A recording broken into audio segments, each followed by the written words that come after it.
जगद्गुरु तुकाराम महाराज की जय. शांती ब्रह्म एकनाथ सद्गुरु जोग महाराज की जय.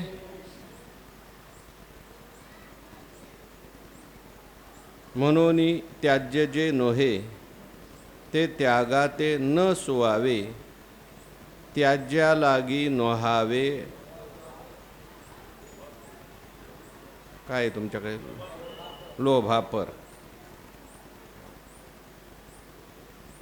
भगवंताच्या कृपेने सर्व संतांच्या आशीर्वादाने पुण्यसलीला इंद्रायणी मातेच्या पावन तीरावर संजीवन समाधिस्थ ज्ञानोबरायांच्या या पवित्र अशा अलंकापूर नगरीमध्ये सिद्धेश्वर भगवंताच्या या पवित्र अशा प्रांगणामध्ये सद्गुरू जोग महाराज वारकरी शिक्षण संस्था यांच्या माध्यमातून सुरू असलेली आपली ही नित्याची ज्ञानेश्वरी प्रवचन सेवा, सेवेकरता उपस्थित माऊली स्वरूप असणारे भाविक भक्त श्रोते सज्जन माता भगिनी सर्वांच्या चरणी वंदन करून आपण सर्वांनी मिळून ही चिंतन सेवा करायची आहे.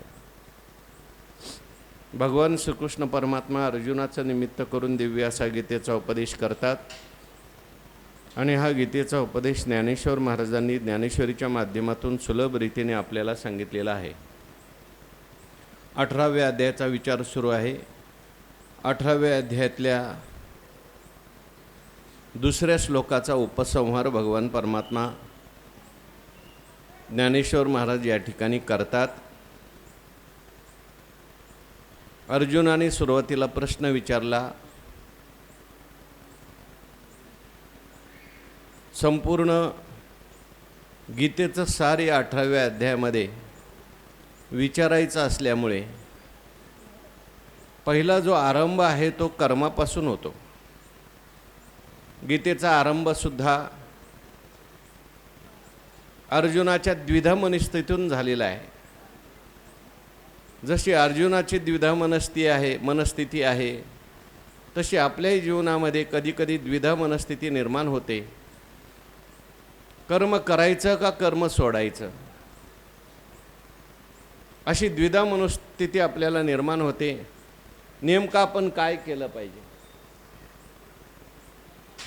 एक मत म्हणत असतं की आपण कर्म केलं पाहिजे, घरीच राहिलं पाहिजे, आईवडिलाची सेवा केली पाहिजे, शिक्षण घेतलं पाहिजे, नोकरी केली पाहिजे, पैसे मिळवले पाहिजेत. आणि एक मन म्हणत असतं याच्यामध्ये खूप कष्ट आहेत, त्याच्यापेक्षा आपलं आळंदीला गेलं पाहिजे, महाराज झालं पाहिजे. एक मन म्हणत असतं कर्मामध्ये खूप कष्ट आहेत, त्याच्यामुळे कर्म नको, कर्म त्याग करून आपला संन्यास घेतला पाहिजे. अर्जुन महाराजांना सुद्धा संभ्रम निर्माण झाला. एत मोहिले गा क्रांतदर्शी. कर्माच्या संबंधाने मोठ्या मोठ्यांना सुद्धा हा कर्म कचाटा कळालेला नाही. जिथं त्याग करायला पाहिजे तिथे कर्म केलं आणि कर्म करायला नको ज्याचा त्याग करायला पाहिजे ते मात्र त्याग झाला नाही. म्हणून त्या त्यागाचंही फळ मिळालं नाही, कर्माचंही फळ मिळालं नाही, अशी अवस्था होते. प्रपंच परमार्थ संपादिन दोन्ही एकही निधानी न घडे त्यासी, दोही पेवावरी ठेवो जाता हात, होय अपघात शरीरात. तुका म्हणे त्याशी दोन्हीकडे धक्का, शेवटी तो नरका माझे पडे, अशी स्थिती होते. काय करायचं नेमकं. कर्म करायचं का कर्म सोडून द्यायचं. अर्जुनाने प्रश्न विचारला. देवा, त्याग आणि संन्यास या दोन्ही शब्दाचा भाव मला तुम्ही नीट समजून सांगा. या त्याग आणि संन्यास या शब्दातून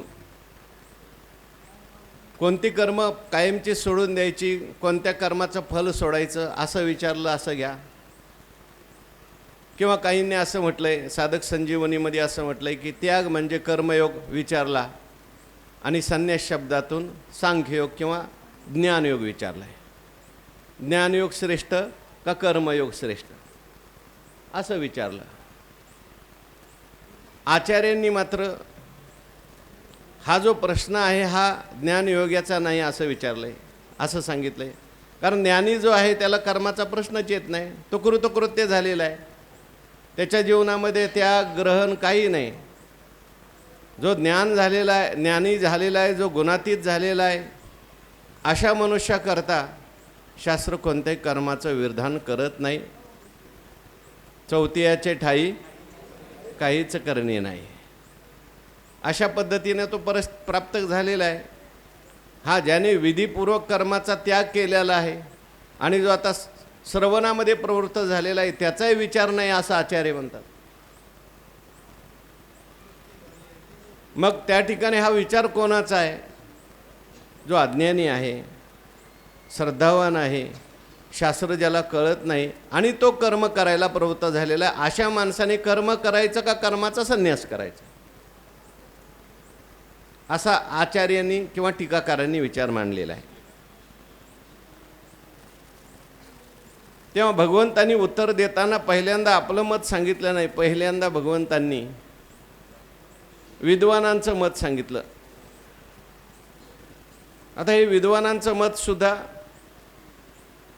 संपूर्ण अंशामध्ये त्या ठिकाणी ग्राह्य किंवा त्याज्य आपल्याला म्हणता येत नाही.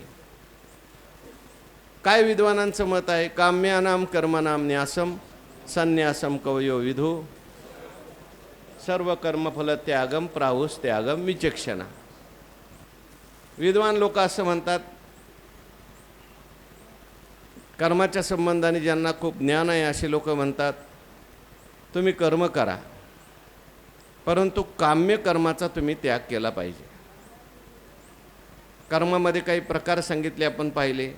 कोणते कोणते कर्मात प्रकार? एक विहित कर्म आहे, निषिद्ध कर्म आहे, आणि एक लौकिक कर्म आहेत. नोकरी वगैरे ही सगळी लौकिक कर्मात येतात. शास्त्रामध्ये कर्म कशाला म्हणतात? वेदात जे सांगितलं आहे, शास्त्रात जे सांगितलं आहे ते करणं, त्याला कर्म म्हणतात. शास्त्राला सोडून आपण जे करतो, जे बाकीचे आहेत पैसे कमावण्याचे वगैरे, ही सगळी कर्म आहेत, ही लौकिक कर्मामध्ये येतात. आणखीन काही कर्म जे आपण करतो व्यवहारातली, ती देह चालण्याकरता लौकिक कर्मात येतात. शास्त्रात जी सांगितलेली आहेत ती कर्म, त्याला कर्म असं म्हणायचं. त्यात विहित आणि निषिद्ध. विहित म्हणजे शास्त्रात करायला सांगितलं आहे ते विहित, शास्त्रात सोडायला सांगितलं निषिद्ध. आता विहित कर्मामध्ये सुद्धा 4 प्रकार सांगितले. कोणते कोणते?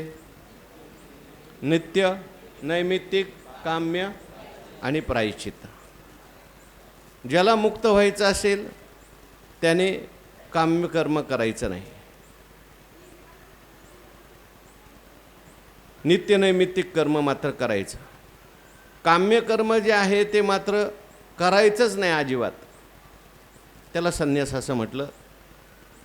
आणि नित्य नैमित्तिक कर्म तर करायचं परंतु त्याच्या फलाचा त्याग करायचा, याला त्याग असं म्हटलं. आणि चुकीचं काही घडलं तर प्रायश्चित्त त्याच्याकरता करायचं, असं काही लोकांचं म्हणणं आहे. ठीक आहे, हे कर्मातलं एक अंग आहे, पण ह्याच्यात सुद्धा पूर्ण कर्म कसं करायचं हे सांगितलेलं नाही. कर्तृत्व अभिमानाचा विचार नाही, फलत्यागाचा विचार आहे, फक्त फलत्यागाचा विचार आहे. परंतु अज्ञान गेलं पाहिजे, परमात्म्याला जाणून घेतलं पाहिजे, हा काहीच विचार नाही. फक्त हा कर्माच्या संबंधाने विचार आहे. म्हणजे थोडासा हा अपूर्णच विचार आहे. हे कशाकरता सांगितलं? बाबा काय नेमकं मुळातून सोडायचं आहे आणि कशाच्या फलाचा त्याग करायचा हे माणसाला कळलं पाहिजे. नाहीतर मग घोटाळा होतो.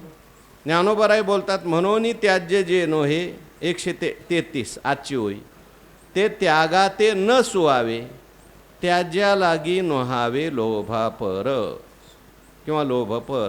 म्हणून काल दृष्टांत सांगितला, जे औषध व्याधी अनोळक ते घेतलिया परते वीक.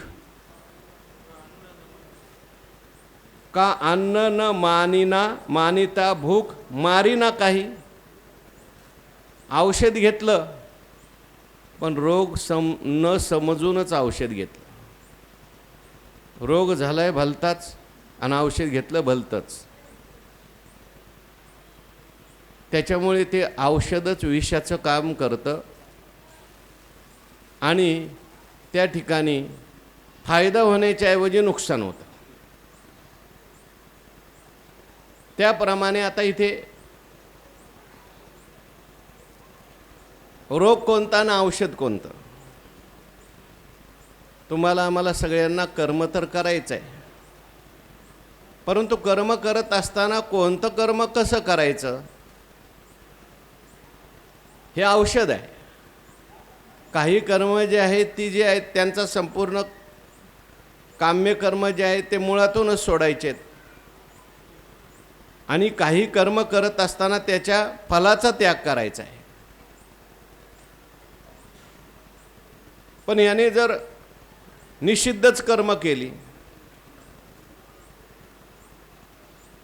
आणि नित्यनैमित्तिक कर्म जे आहेत ती फलसहित केली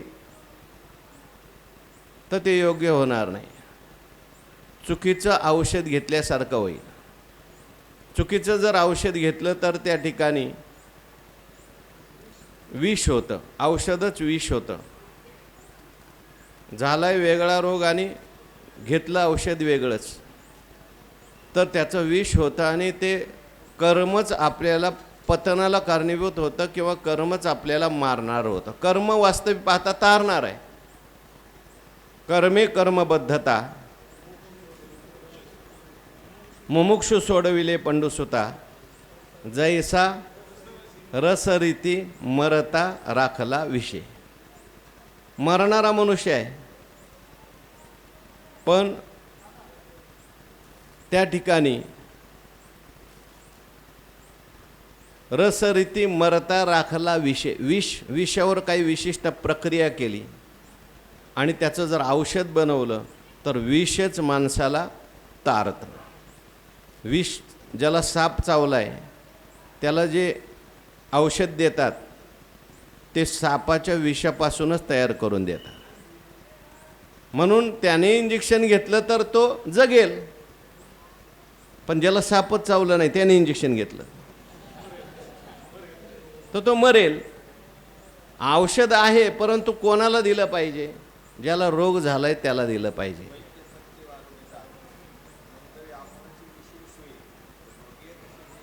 हा, म्हणून कर्म कसं करायचं, कोणता त्याग करायचा? औषध व्याधी अनोळख ते घेतलिया परतेविक, का अन्न न मानिता भूक मारी ना काही. किंवा काही काही लोक म्हणतात नको मग ते जाऊ द्या, कर्मच नको, सोडून द्या सगळं, जेवायचंच नाही.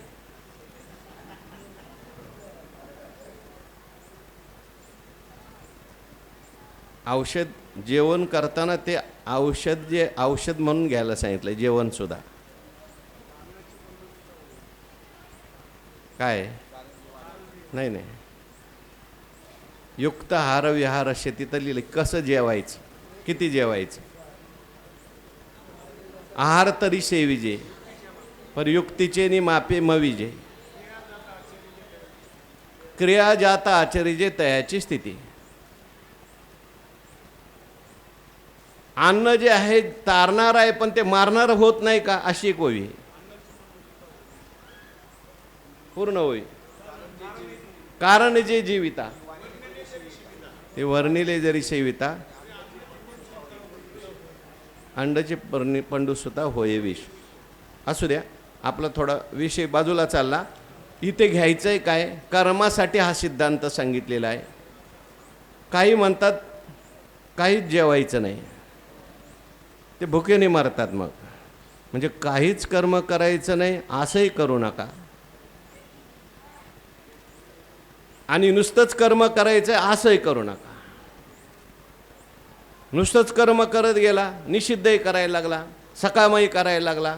निषिद्ध केलं तर नरकाला नेईल, सकाम केलं तर स्वर्गाला नेईल, पुन्हा पुन्हा जन्म मरण. आणि एकदमही अन्न सोडू देऊ नका, कर्मच करू नका असं म्हणू नका. तेही तुम्हाला त्या ठिकाणी शरीर यात्राच पिते न प्रसिद्धेद अकर्मणा. मागचं सांगायचं हो, नुसतं मान हलून काय. नियतम कुरु कर्मत्वम कर्म जायो ह्यकर्मणा, शरीर यात्राच च पिते न प्रसिद्ध धेत अकर्मणा.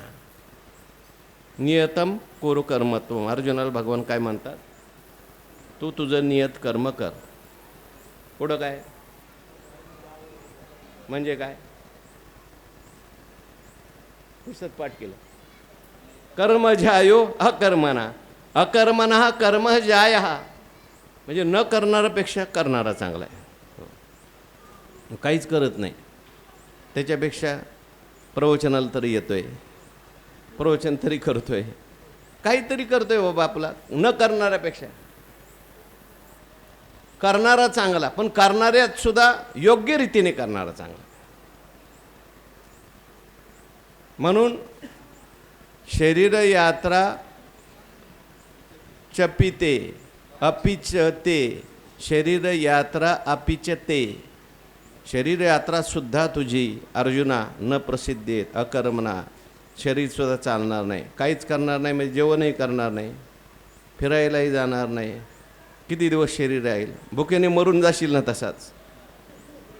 म्हणून मनोनी त्याज्य जे नोहे ते त्यागा ते न सोवावे, जे त्याज्य नोहे ते त्यागा ते न सोवावे, जे त्यागाला योग्य नाही तिथं त्याग करत बसायचं नाही. नको त्याचा त्याग करायचा नाही. ज्याचा त्याग करायचा आहे त्याच्यासाठी त्याग. आणि ज्ञानोबा म्हणतात त्याज्या लागी नोहावे, म्हणून त्याज्य जे नोहे ते त्यागा ते न सोवावे, जे त्यागाला योग्य नसतं त्याचा माणसाने त्याग करू नये. त्यागाला योग्य नाही त्याचा त्याग करायचा नाही. आणि जे त्याज्य आहे त्याग केला पाहिजे, तिथं लोभ धरायचा नाही. तिथं काय करायचं नाही, लोभ धरायचा नाही. आता काय त्याज्य आहे आणि काय त्याज्य नाही सांगा. एवढी गीता सांगितली, एवढं रामायण सांगितलं, आता रामाची सीता कोण सांगा. त्याग कशाचा करायचा आहे आणि त्याग कशाचा करायचा नाही. अहो काम्य कर्माचा काय करायचा आहे, निषिद्ध कर्माचा काय. म्हणून काम्य आणि निषिद्धाचा त्याग करायचा आहे.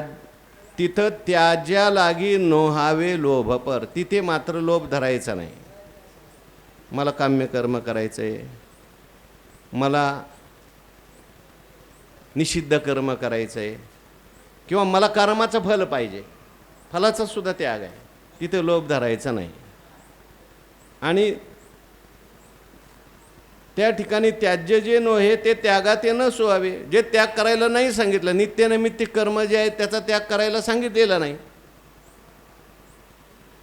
त्याचा त्याग माणसाने करू नये. ज्याचा त्याग करायला पाहिजे त्याचा त्याग करायचा, आणि जे त्याग करायचा नाही त्याचा अजिबात त्याग करायचा नाही. पण आपलं उलटं होतं, जे त्याग करायला पाहिजे ते राहून जातं, बाह्य त्याग करतो, अंतरत्याग होत नाही. आणि खरा बाह्य त्याग सांगितलाय का अंतरत्याग सांगितलाय? अंतरत्याग सांगितलाय. भागवतामध्ये प्रियव्रताचं चरित्र आलंय. तो प्रियव्रत जो होता लहानपणापासून नारद महर्षींच्या आश्रमात जायचा. आश्रमात गेल्यानंतर तिथे सत्संग करायचा. सगळं ऐकलं त्याने, विचारसागर ऐकला, पंचदशी ऐकली, ब्रह्मसत्यम जगन्मिथ्या जीव ब्रह्मैव नापरा. आणि मोठा झाला आता. मोठा झाल्यावर वडील म्हणायला लागले, आता ठीक आहे, तू शाळेतलं शिक्षण तुझं झालं, आता पुढं काही नोकरी विक्री काय, पुढचं काय, आपल्याला काहीच करायचं नाही. आता काय म्हणायला लागला, मला काही करायचं नाही, काहीच करणे नाही. हो, म्हणून चौथीयाचे ठाई, हां काही नाही, घरी यायचंच नाही आपल्याला. घरी यायचं नाही, पण आळंदीत घर बांधायचं म्हणतो.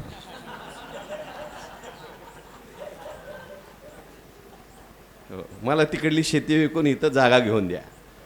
हो. अरे बाबा, जर काहीच करायचं नाही, तो म्हणायला लागला मला यायचं नाही. ते त्याचे वडील होते मनू महाराज, ते म्हणले, अरे बाळा, हे सगळं राज्य कोणी सांभाळायचं, ही सृष्टी पुढे चालवायची आपल्याला. ब्रह्मदेवानी आपल्याला हा आदेश दिलेला आहे, स यज्ञ प्रजा सृष्टवा. अनेन मेषवस्त्विष्ट कामदुःख. तो म्हणायला लागला नाही नाही नको, मला हे काय नको, हे बांधणारं आहे सगळं, दुःख आहे याच्यात, कष्ट आहेत, संसार दुःख मूळ. त्यांनी समजून सांगितलं, अरे बाबा अजून तू लहान आहेस, अजून सगळा तुला संसाराचा अनुभव घ्यायचा आहे, आताच त्याग करू नकोस. अनुभव न घेतलेलं करून केलेला जो त्याग असतो तो त्याग टिकत नाही, ते वैराग्य टिकत नाही. जाणून केलेलं वैराग्य टिकतं, न जाणता केलेलं वैराग्य कधी गुल होऊन जाईल काही सांगता येत नाही. आता गोष्टीत गोष्ट आठवली, त्या ऋष्यशृंगाचं उदाहरण सांगतात. त्याला त्याच्या वडिलांनी विभांडक ऋषींनी कधी जाऊच दिलं नाही. मग त्याला आणण्याकरता जेव्हा ह्या अप्सरा गेल्या, कोण आहे तुम्ही म्हटला, म्हटले आम्ही ऋषी आहेत. आणि मग त्याला भुलवून त्यांनी नेलं. भुलला का, त्यांच्याविषयी त्याला काहीच माहिती नाही. मग काही संतांनी असा भाव काढला, बाबा जाणून असलेलं वैराग्य पाहिजे. प्रियव्रताला उपदेश करण्याकरता मनू महाराजांनी केला, पण उपदेश पटला नाही. शेवटी त्याने आपल्या वडिलांना बोलवलं, ब्रह्मदेवाला. ब्रह्मदेव आल्याने त्याला समजून सांगितलं, अरे बाबा जीवाच्या मागे 6 शत्रू लागलेले आहेत आणि हे शत्रू असे भयंकर आहेत की किल्ल्यात राहून यांच्याशी युद्ध करावं लागतं. म्हणून गृहस्थाश्रम हा काय केलेला आहे, किल्ला केलेला आहे. अगोदर त्यांच्याबरोबर गृहस्थाश्रमात राहून लढायचं आणि मग त्या ठिकाणी पुढे संन्यास घ्यायचा, आपल्या वाट्याला आलेलं कर्म सर्व काही करायचं. आणि मग वैराग्य निर्माण झालं की तुका म्हणी हेचे आश्रमाचे फळ परमपद बळ वैराग्याचे. हां, पहिल्यापासून तीव्र वैराग्य असेल त्याची गोष्ट वेगळी आहे, त्याचा हा विचारच नाही. पण ज्याच्या मनामध्ये सगळी काम क्रोध वगैरे लोभ बसलेले आहेत, आसक्ती सगळी आहे, त्याने विनाकारण जर त्याग केला तर त्याला काय होतं, त्याचा त्यागाचं ओझं होतं. चुकलिया त्यागाचे वेझे, केला सर्व त्यागोई होय ओझे, न देखती सर्वत्र दुजे वितराग ते. त्यागाचं जर वर्म चुकलं तर वेजे शब्दाचा अर्थ आहे, वेजे म्हणजे छिद्र, त्या मनेला छिद्र असतं, त्या छिद्रातून बरोबर दोरी घालावी लागते. किंवा वेजे म्हणजे वर्म, त्यागाचं वर्म जर चुकलं तर ते केला सर्व त्यागही होय ओझे, नंतर त्यागाचंच ओझं होतं. त्यागाचं ओझं होतं म्हणजे त्यागाचा सुद्धा अहंकार निर्माण होतो. मी त्याग केला आहे, मी त्याग केला आहे, मी त्याग केला आहे. यांना काय, मी त्याग केला आहे, मग आहे का माझ्यासारखा कोणी. त्यागाचाच अहंकार निर्माण होता. म्हणून तुकाराम महाराज म्हणतात, त्याग तरी ऐसा करा अहंकारा दवडावे, मग जैसा तैसा राय. म्हणून हा विषय जो आहे तो जो गुणातीत आहे त्याचा विषय नाही. विधीपूर्वक ज्याने सर्व कर्माचा त्याग केला आहे त्याचाही विषय नाही. अज्ञानी कर्माधिकारी आहे, कर्माचा त्याग करतो, न बाणता स्थिती अंगी, त्याचा विषय चाललेला आहे. म्हणून ज्ञानोबारायांचा सुद्धा एक अभंग काल मी तो म्हटलं होतं, तो ज्ञानोबारायांनी अभंग लिहिला की त्याग करायचा असेल तर ज्याचा त्याग करायचा त्याग करा. घरदार ओखटे तेजू मनसी तरी शरीरा एवढे जाड. घरदार सोडलं पण शरीर आहे ना तुझ्याबरोबर, शरीर घरच आहे ना एक प्रकारचं, त्याला मी म्हणतोयच ना तू. मायबाप ओखटी तेजू मनसी, आई वडिलांचा त्याग केला, ओखटी आहेत बाबा, काही नाही, काय लावण्या मोह संसारी गोविती,